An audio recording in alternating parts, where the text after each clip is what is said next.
لا حول ولا قوة إلا بالله العلي العظيم. أعوذ بالله من الشيطان اللعين الرجيم. بسم الله الرحمن الرحيم. الحمد لله الذي لا يبلغ مدحته القائلون ولا يحصي نعماه العادون ولا يؤدي حقه المجتهدون. الذي لا يدركه بعد الهمم ولا يناله غوث الفتن. الذي ليس لصفته حد محدود ولا نعت موجود ولا أجل ممدود. فطر الخلائق بقدرته ونشر الرياح برحمته ووتد بالصخور مجدانا أرضه. ثم الصلاة والسلام وتحية والإكرام على المكي المدني القرشي الهاشمي الاتهام مولانا ومولى الثقلين إمام القبلتين جد الحسنين بالقاسم محمد. اللهم صل على محمد وعلى أهل بيته الطيبين الطاهرين المعصومين المظلومين المنتخبين المنتجبين. ولعنة الله على أعدائهم أجمعين من الآن إلى قيام يوم الدين. أما بعد فقد قال رسول الله صلى الله عليه وآله وسلم زينوا مجالسكم بذكر علي بن أبي طالب. صلوات پڑھ کر محمد.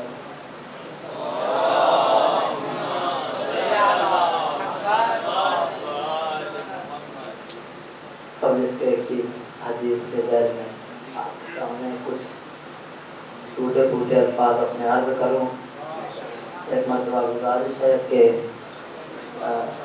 ایک سورہ فاتحہ، ایک مرتبہ سورہ حمد اور 3 مرتبہ سورہ اخلاص کی تلاوت فرما کر مرحوم امیر حسین، مرحوم علی نقی، زواری بیگم، مرحوم ماں رمضان علی کی ارواح کو ایصال کر دیں.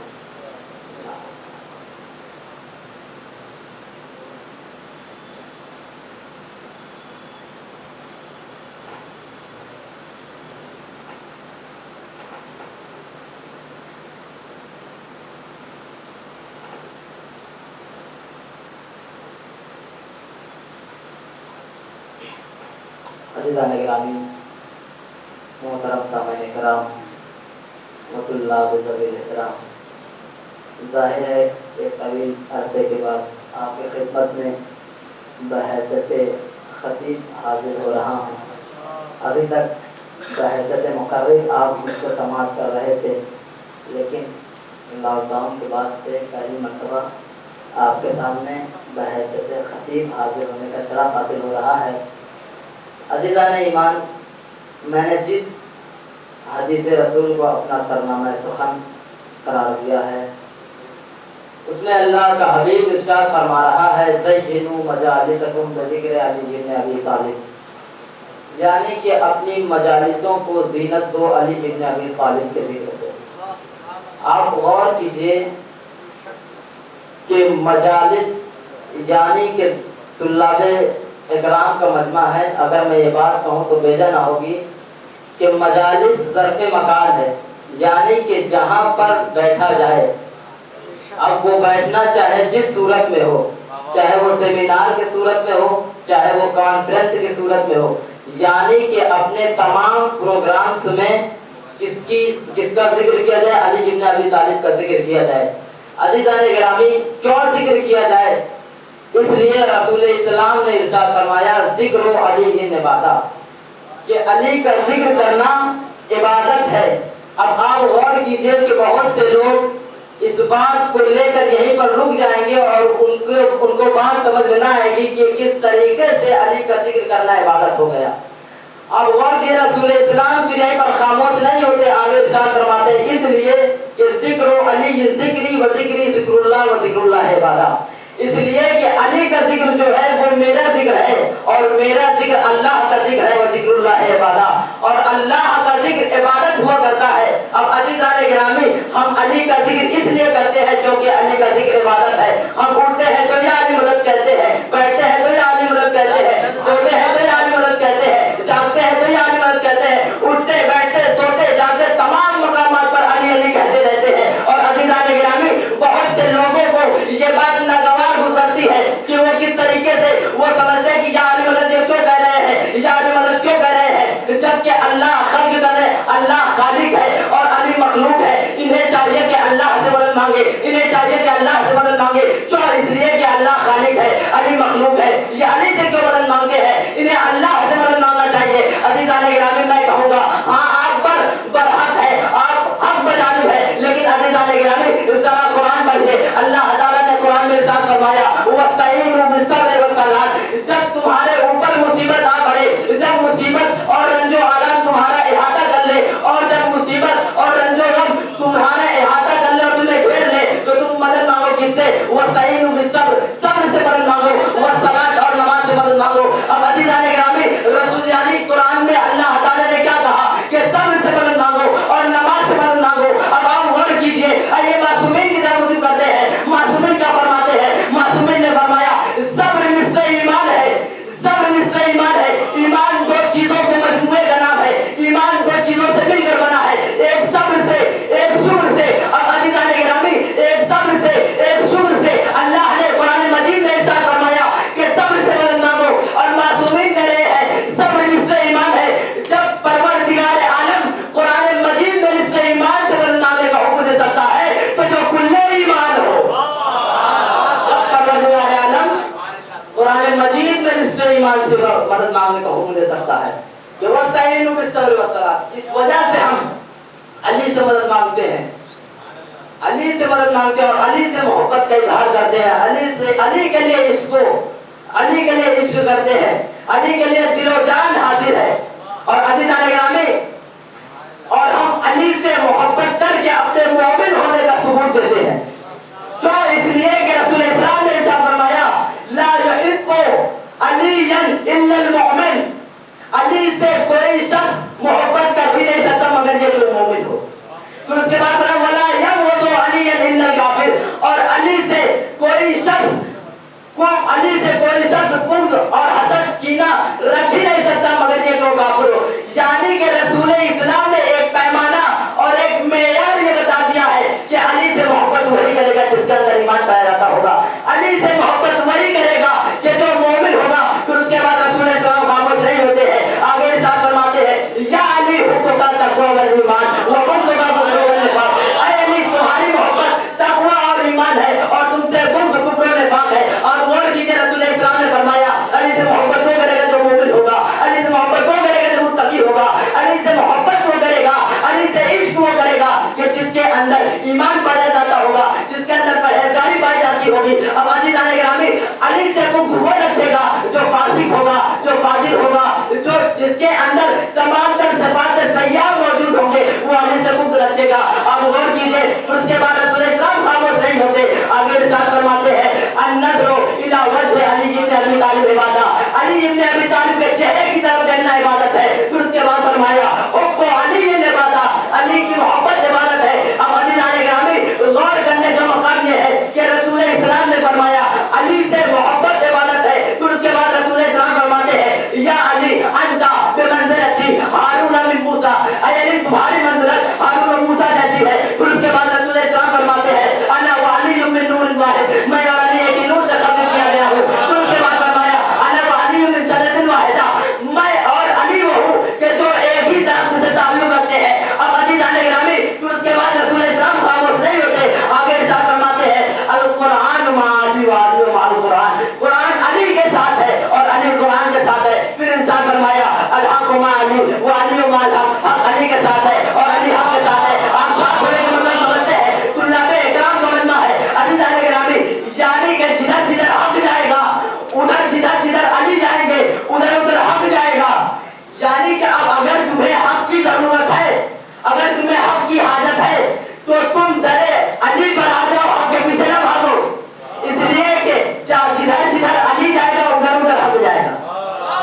اگر تم یہ چاہتے ہو کہ تمہاری دنیا بھی کامیاب رہے، آخرت بھی کامیاب رہے، تو درے علی پر آنا پڑے گا۔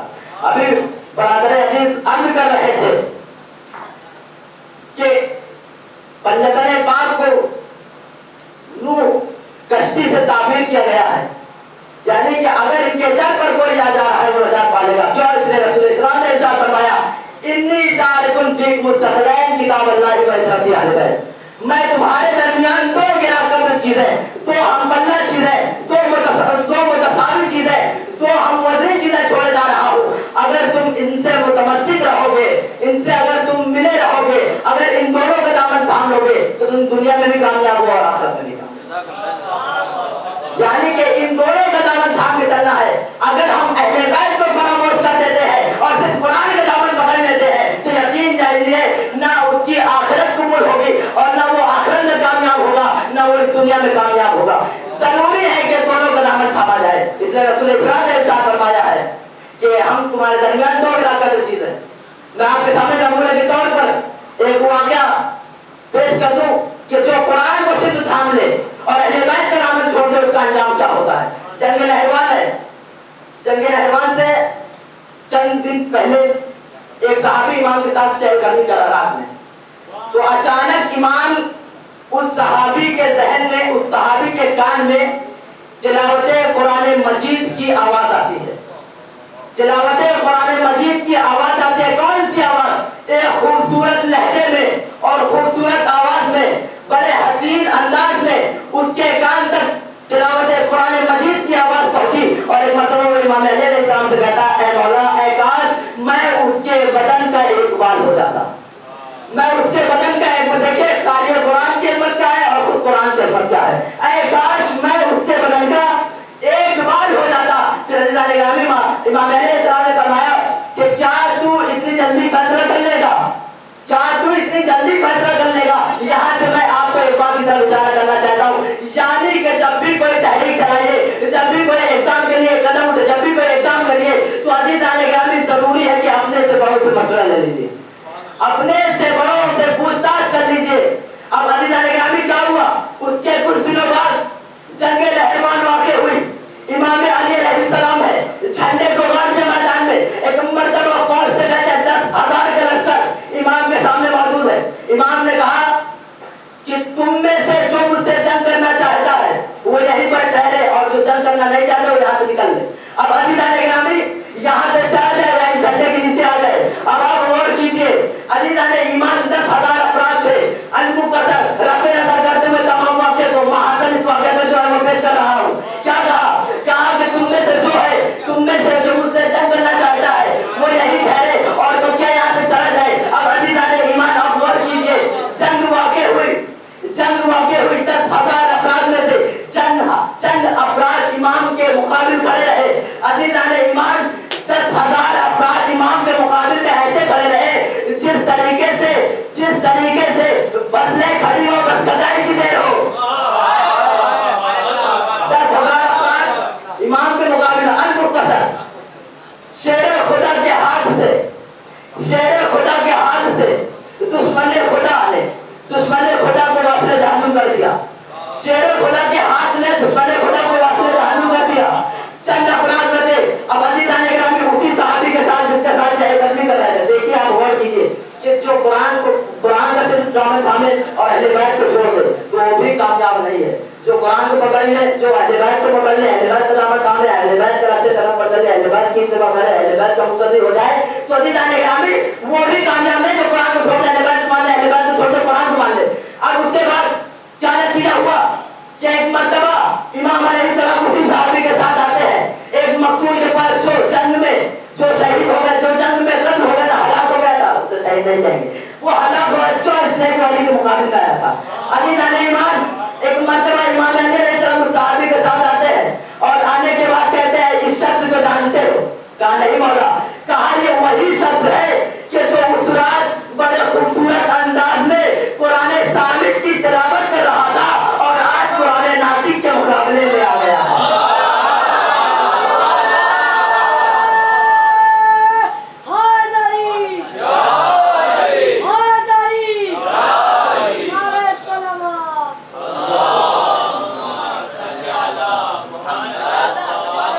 کہ وہی شخص ہے جو کل قرآن صامت کی تلاوت کر رہا تھا اور آج قرآن ناطق کے مقابلے میں آ گیا۔ اب عزیزان ایمان، یعنی کہ اگر کوئی انسان رٹ رٹ کے اور جھوم جھوم کے قرآن صامت پڑھ رہا ہے اور یاد کر رہا ہے تو عزیزان گرامی اس کے لیے کافی نہیں، بلکہ اسے ضروری ہے کہ فضائل اہل بیت اور فضائل علی کا بھی اقرار ہونا ضروری ہے، اقرار کرنا ضروری ہے۔ اب عزیزان ایمان، آپ کے سماعتوں کے حوالے جملہ نقل کرنے جا رہا ہوں، یعنی کہ جو ذکر قرآن صامت کرے اور ذکر قرآن ناطق نہ کرے، وہ تو ہو وہ کچھ بھی ہو سکتا ہے لیکن حقیقی معنوں میں مسلمان نہیں ہو سکتا۔ وہ تو ہو وہ کچھ بھی ہو سکتا ہے، حقیقی معنوں میں مسلمان نہیں ہو سکتا۔ اس لیے کہ ہمیں دونوں کا دامن تھام کے چلنا ہے۔ اب چونکہ میرا موضوع ہے خطبہ جناب زینب اور یہ تعلق رکھتا ہے اس سلسلے کے آخری خطیب سے، کیونکہ برادر بزرگ کی نیابت کر تیبل و تین جملہ کے مسائل۔ کون زینب؟ اس کے بعد لاسٹ ہم ہی ہیں، دوسرا کوئی ہے نہیں، تو لہٰذا جناب زینب کے حوالے سے بھی کون زینب؟ زینب کہتے کسے ہیں؟ زینب کس خاتون کا نام ہے؟ زینب جس کے اندر شجاعت عباس و اکبر موجود ہو اسے زینب کہتے ہیں۔ جس کے اندر شجاعت عباس و اکبر موجود ہو اسے زینب کہتے ہیں۔ جو چلتے ہوئے خیمے سے اور بھڑکتے ہوئے شعلوں سے امامت کو بچا لے اسے زینب کہتے ہیں۔ اسے زینب کہتے ہیں۔ جو خود اپنے باپ کی زینت ہو اسے زینب کہتے ہیں۔ عزیزان گرامی، جو خود اپنے باپ کی زینت ہو اسے زینب کہتے ہیں۔ جو اپنے خطبوں اور لفظوں کے ذریعے یزید کی حکومت کے کمر توڑ دے اسے زینب کہتے ہیں۔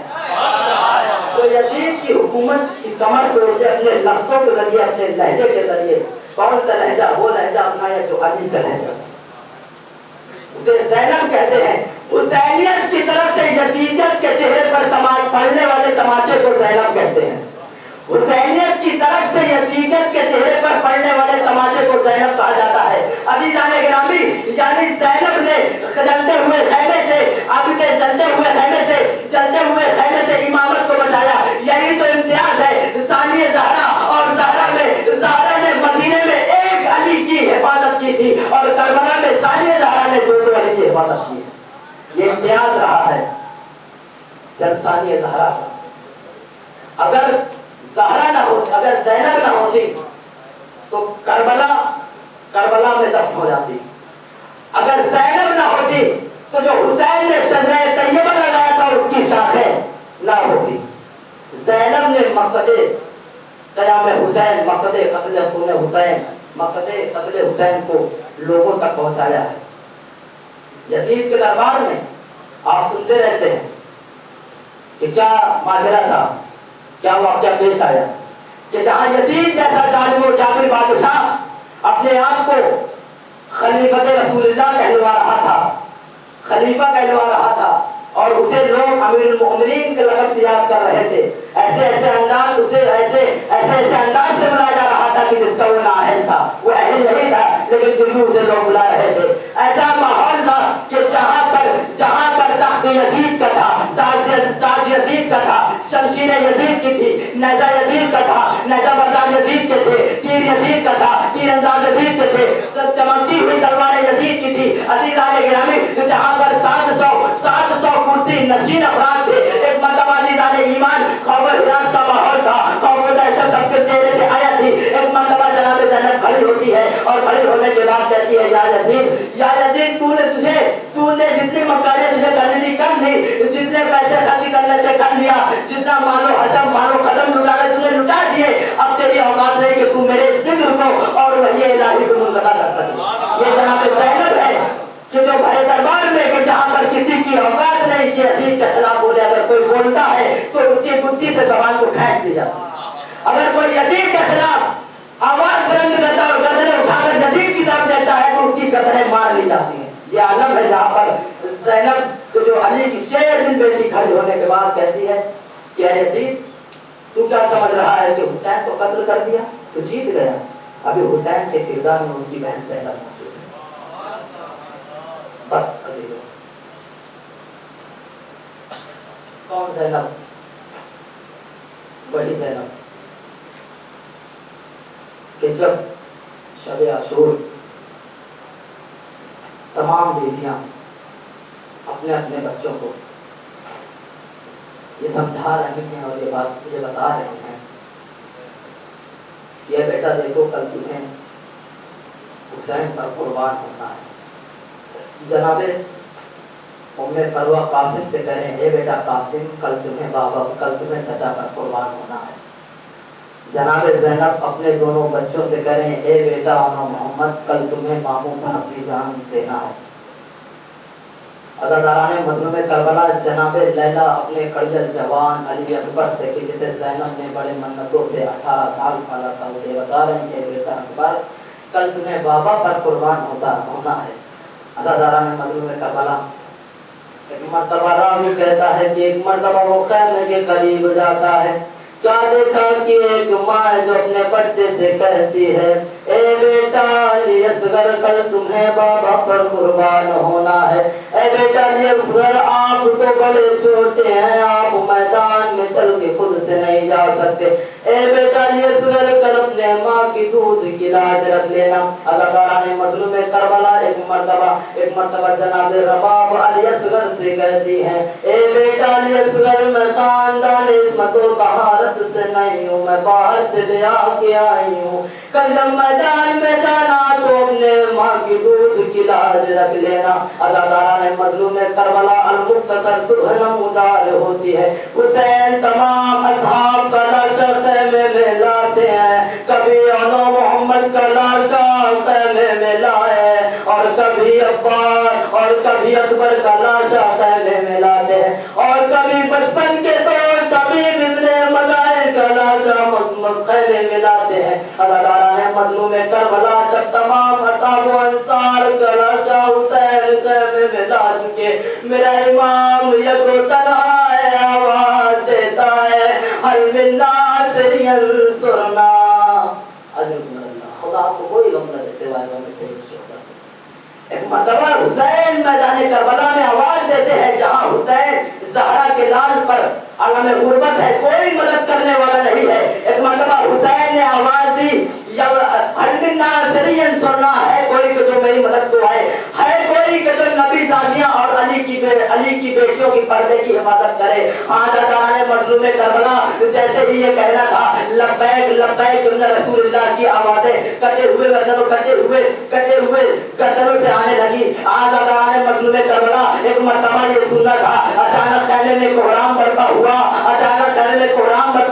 حسین خیمے کی جانب متوجہ ہوتے ہیں اور کہتے ہیں، اے بہن زینب رونے کا سبب کیا ہے؟ ارے ابھی تیرا بھائی تو زندہ ہے۔ عزاداران مظلوم کربلا ایک مرتبہ حسین خیمے میں آتے ہیں، جناب زینب حسین سے کہتے ہیں، بھیا حسین تیری اس آواز میں اتنا درد تھا کہ علی اصغر نے اپنے آپ کو جھولے سے گرا لیا ہے۔ عزاداران مظلوم کربلا ایک مرتبہ حسین جھولے کے پاس آتے ہیں، گہوارے کے پاس آتے ہیں، شاعر نے بڑھ کے آواز دیا کہ اصغر کو شہنے مانگا کلیجہ سنبھال کے، ارے اصغر کو شہنے مانگا کلیجہ سنبھال کے، ہاتھوں پہ ماں نے رکھ دیا دل کو نکال۔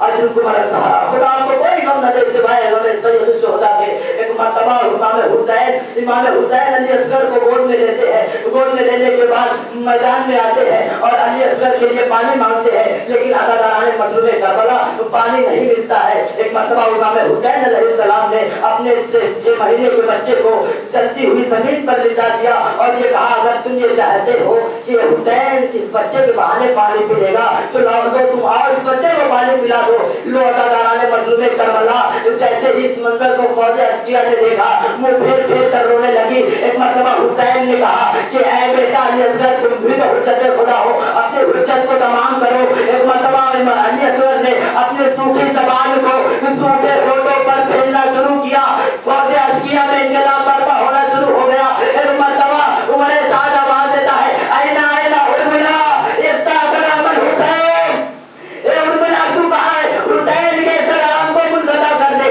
ایک مرتبہ تیر چلا، تاریخ نے لکھا، اس کو بے آمن الحزن الى الحزن، اس کان سے چھیڑتا ہوا اس کان سے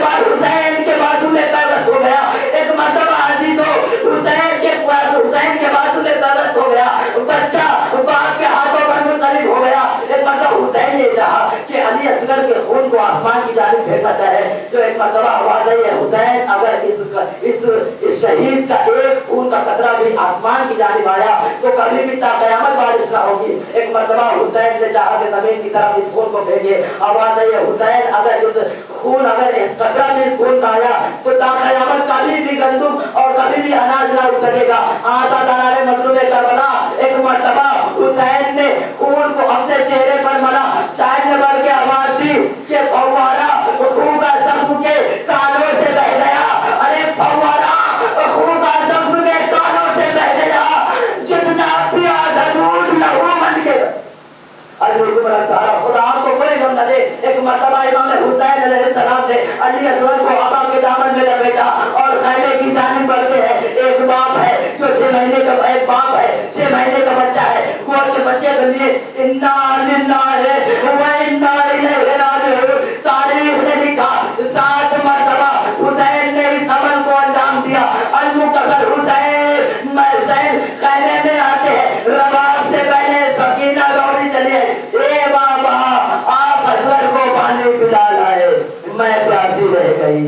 اب جو کپڑے کو ہٹایا کیا دیکھا, خوبصورت سا چہرہ خاک و خون میں رلتا ہے. سجا علم الذین ظلموا انهم منقلبون انا للہ و انا الیہ راجعون. لم تقطعه وتسلیما بأمره